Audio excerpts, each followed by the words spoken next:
Hello and welcome to Outlook TV. I'm Rebecca Wyman. And I'm Dan Doomshaw. Outlook TV is the queer news magazine show that brings you queer stories from coast to coast that matter the most. We're going to start off today's episode with a little tango lesson. Oh, the health initiative for men is keeping us fit and having fun through dance. Hey guys, I'm here with him for the Argentine Tango Social. And tonight, you guessed it, we're gonna tango.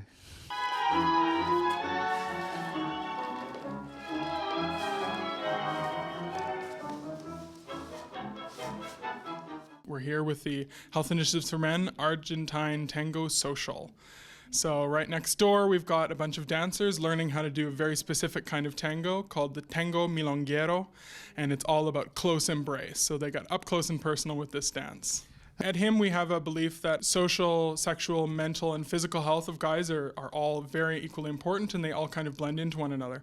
So one of the ways we've kind of tried to target that, we've tried to create social groups that happen usually after hours, and this is one of them. So we have Argentine Tango Social. Tonight we also have a Learn to Run group happening at the same time.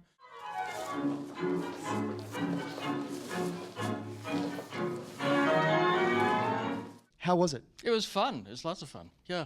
Not having ever danced before, it's certainly a new experience. Oh, you haven't danced before? No, not anything like this. I tried line dancing, but I fell over all the time. So were you put through the ring? How was it for you? Like, what was the hardest? The ocho, when you dance backwards, that's figure eights. Yeah, it's not all that easy, but it's fun, constantly meeting new people and quite social that way.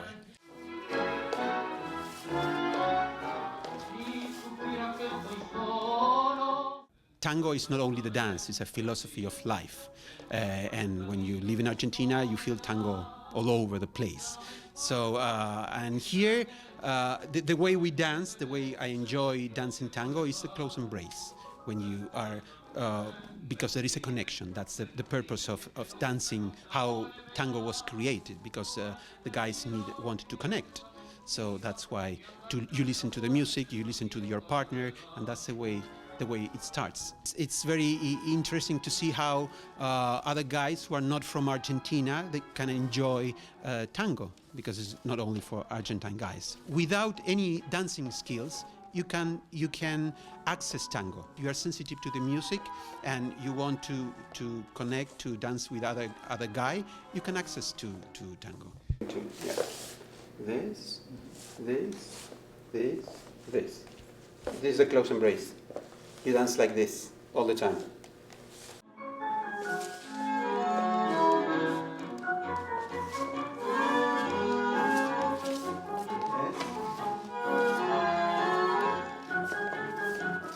I'm Chad Matthew for Outlook TV, supporting your LGBT community. Next up, we send Angus to Victoria for some thespian action. That's right. It's the Outstages Queer Theatre Festival as part of the Victoria Pride Festival for 2015. Angus, tell us some more. Outstages is Victoria's first queer theatre festival, and we caught up with the curator, Sean Gist. This is our brand new program. So Intrepid Theatre is launching Victoria's first queer theatre festival this summer. It's called Outstages. So it runs from July 5th through 12th, right here in Victoria, BC. So we have 4 shows coming from across North America, New York, Toronto, and Halifax. So we'll have 4 main stage shows. They take place at the Intrepid Theatre Club and the Metro Studio. The Intrepid Theatre has been around for 28 years, and we produce festivals, Fringe Festival and Uno Fest. So we have a wide reach across the artist space from North America. So we put an open call out and got some applications and sent out some feelers and invited 4 really great shows. The festival won't be just about the plays. We also have some free outreach activities. So we have play readings, we have an all ages family playground, and then we have a closing night cabaret, which will feature local performers as well as festival performers. We produce the Victoria Fringe Festival, and we produce 3 other festivals and run some venues and do a series of international presenting. So we've been around, and we know how festivals work. Okay. So we're really excited to bring this brand new one to Victoria audiences. Wow. We're going to run the week after Pride. So Pride ends at the parade, and we start at the parade. From Victoria, this is Angus Prott for Outlook TV. We're going to take a break now. But stick around because we've got lots more queer coming right up.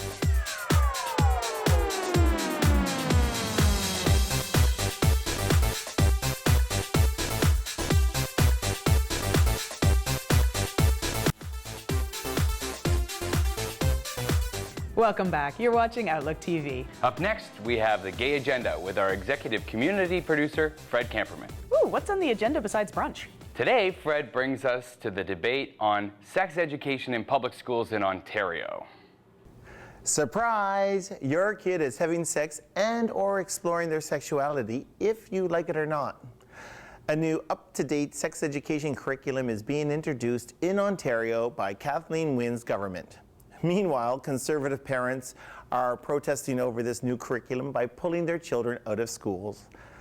These conservative parents feel uncomfortable with the sexual topics that their children will be learning about, like masturbation, sexual fluidity, and homosexuality. These protesters are holding placards with signs that say no to sex ed and let our kids be kids, and my personal favorite, teach math, not masturbation. Newsflash, kids are being kids by exploring their sex and their sexuality and their bodies. Sex education is single-handedly the most important topic in schools, more important than math and science ever will be. Every adult knows that when they were going through puberty, you think more about sex than you ever did about than math and science.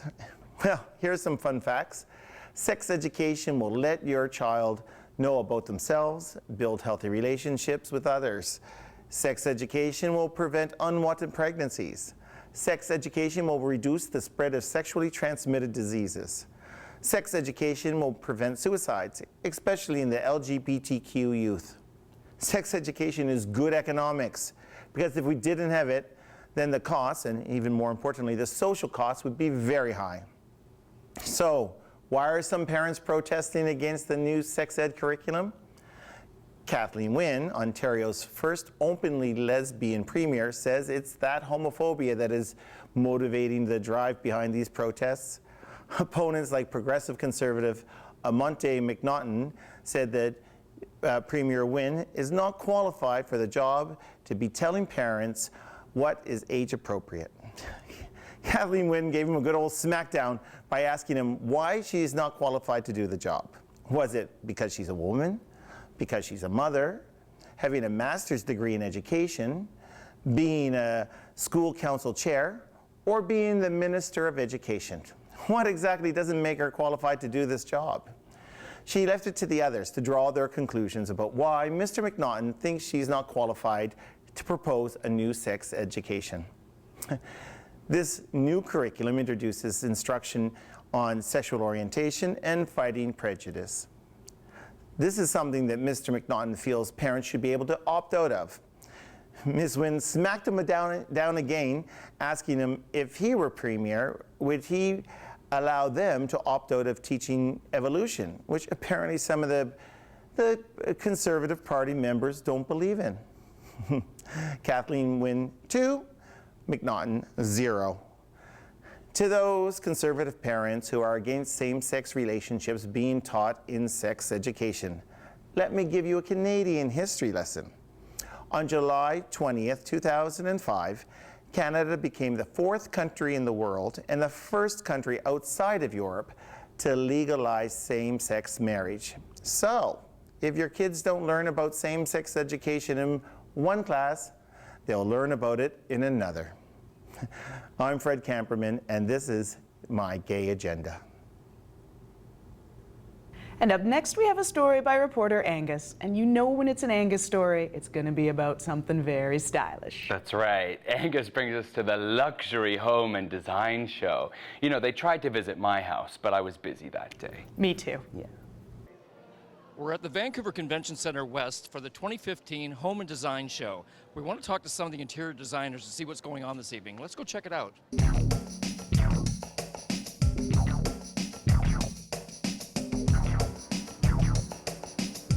Our primary primary job is to inform everybody about what's happening here, let them know what the Luxury Home and Design Show is all about, why they want to come down, and who's not to miss and why it's unique this year.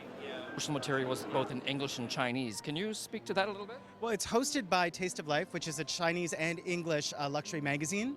So we really needed to reach out to both communities, and I think we managed to do that. I mean, from the mix in the room, we're about 50-50, so we're doing pretty well. The crowd would indicate so.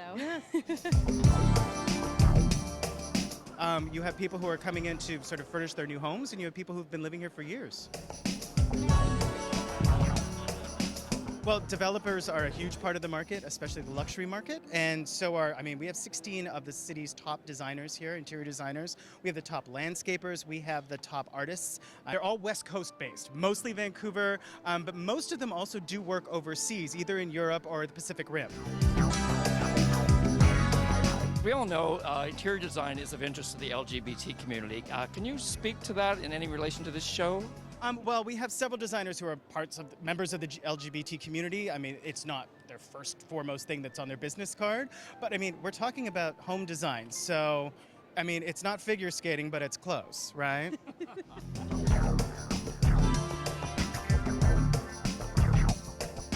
We've been around for almost 30 years. We do very kind of West Coast traditional homes, and we're kind of starting to branch out into that modern era, and you can kind of see it in the furniture here in this kind of traditional space, so yeah. Now, what are you doing here at this show tonight? Well, we are Ascendant Financial Group, so we're a national franchised mortgage brokerage company. We offer mortgage advice and products to consumers across Canada. So we're here to talk to people about how to finance their dream homes. There is an LGBT connection to some aspects of this show. Can you tell us anything personally about yourself? Well, I'm the only openly gay leader in the mortgage brokerage industry in Canada, and I believe in North America. So we do like to be all-inclusive at Centum. We have a very diverse network across Canada, both culturally and in regards to the LGBT community. And so we're just very proud to be here supporting the designers and the people coming to see the show.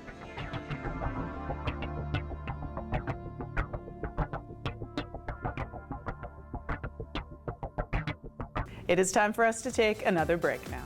But we'll see you back here real soon for more queer stories.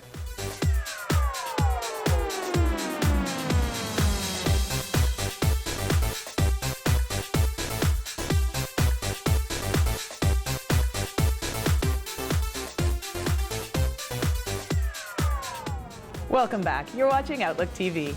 Up next, we've got Laura Shaw with sports. Thanks for setting me up to introduce this story, Rebecca.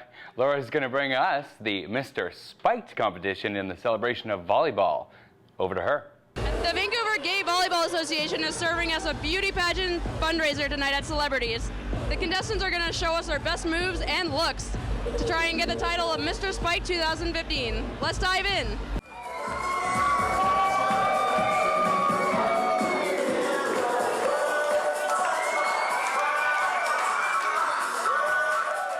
This is actually only our second year for this event. We've been running our end of the year party, which has been called Spiked, for years.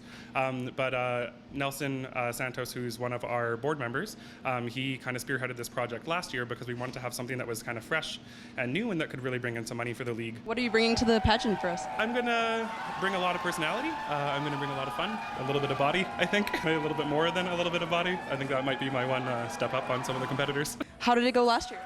It went really amazingly. It was a great event. First time they actually put on the event, and thought I'd give it a try and ended up winning, and it was a great moment in my life for sure. I've always been a fan of volleyball and didn't do a lot of sports growing up, but decided to give it a try. A bunch of my friends were doing it as well, and I started out in I1. And this year I'm playing in I2. We are going to be doing a video, we're going to do a swimsuit competition, and we're going to do a formal wear and some questions at the end. One word to describe you as a lover. Endowed. My strong suit is my personality and just the charisma that I'm going to be bringing to the competition. I do rec league on Friday nights, and at the Christmas party, I was dressed up, so I performed there, so they asked me to come back here. I'm going to be doing a number from Glee and a number from Priscilla, Queen of the Desert, the musical. I'm going to bring my personality and I'm going to represent the audience. So I'm going to do what they're afraid to do and encourage them to do what I'm going to do on stage. I've been playing volleyball for 17 years and I've been on the board, intermediate 1 director and as well as competitive 1.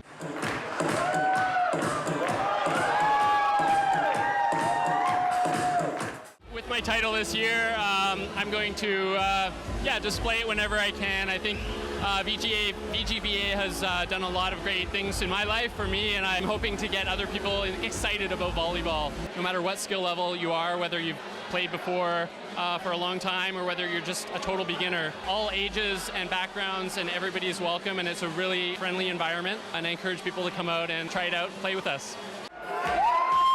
From Celebrities in Vancouver with Outlook TV, this is Laura Shaw. Up next, we're going to wing our way over to Toronto and gorgeous. And if you've ever wondered what life tastes like, you'll find out now.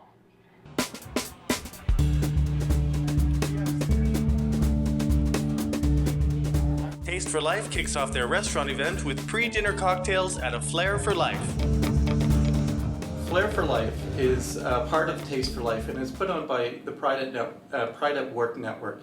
And it's the official cocktail event, pre-dinner event for Taste for Life.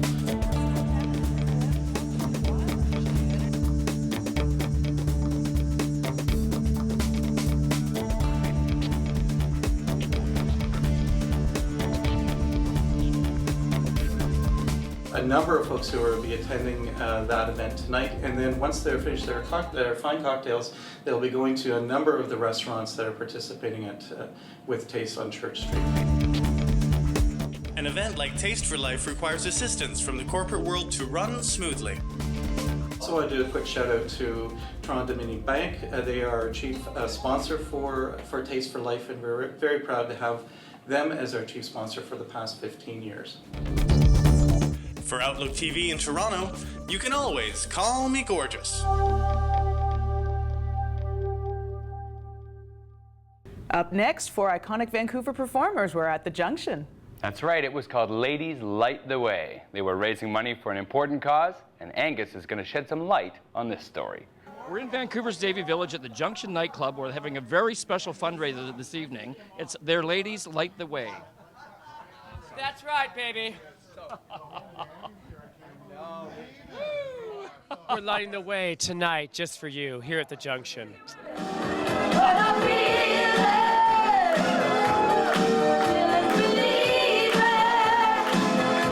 Good evening, ladies. How you doing? We're doing fantastic. Very excited about tonight. Absolutely. We're so excited to be here and perform for all these wonderful people for this great cause. I understand, Justine, that you came in all the way from Calgary. Actually, I did. I used to live in Vancouver for many years, do a lot of shows. As a matter of fact, for at least 10 years, I believe, Carlotta, Willie, and I did the lip sync show at the Odyssey. So it is really, and I was brought in for this in particular, for this fundraiser, to basically have a reunion with my other 2 drag partners that we did so much work together.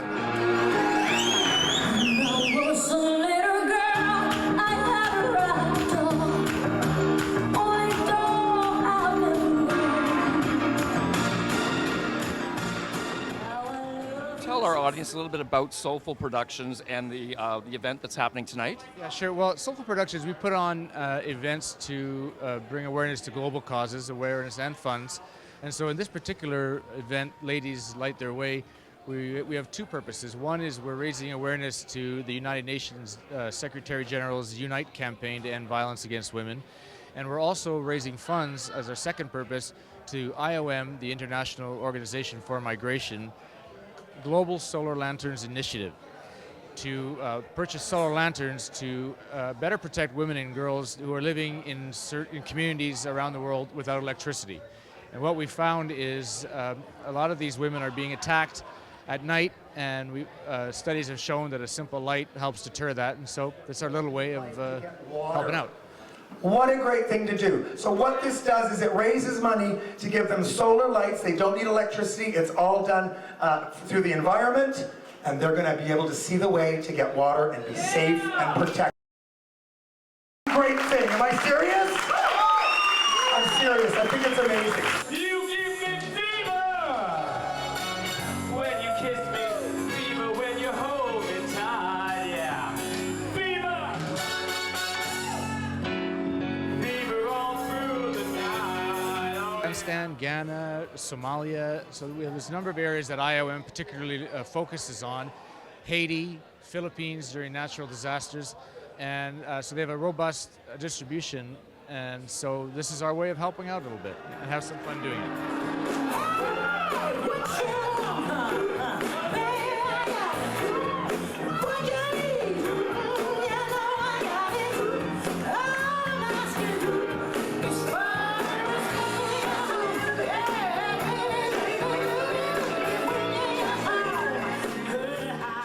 Is there a place that our audience can go to find out more or to make donations to the fund? Absolutely, absolutely. The IOM's Global Solar Lanterns Initiative is www.iom.int/solarlanterns.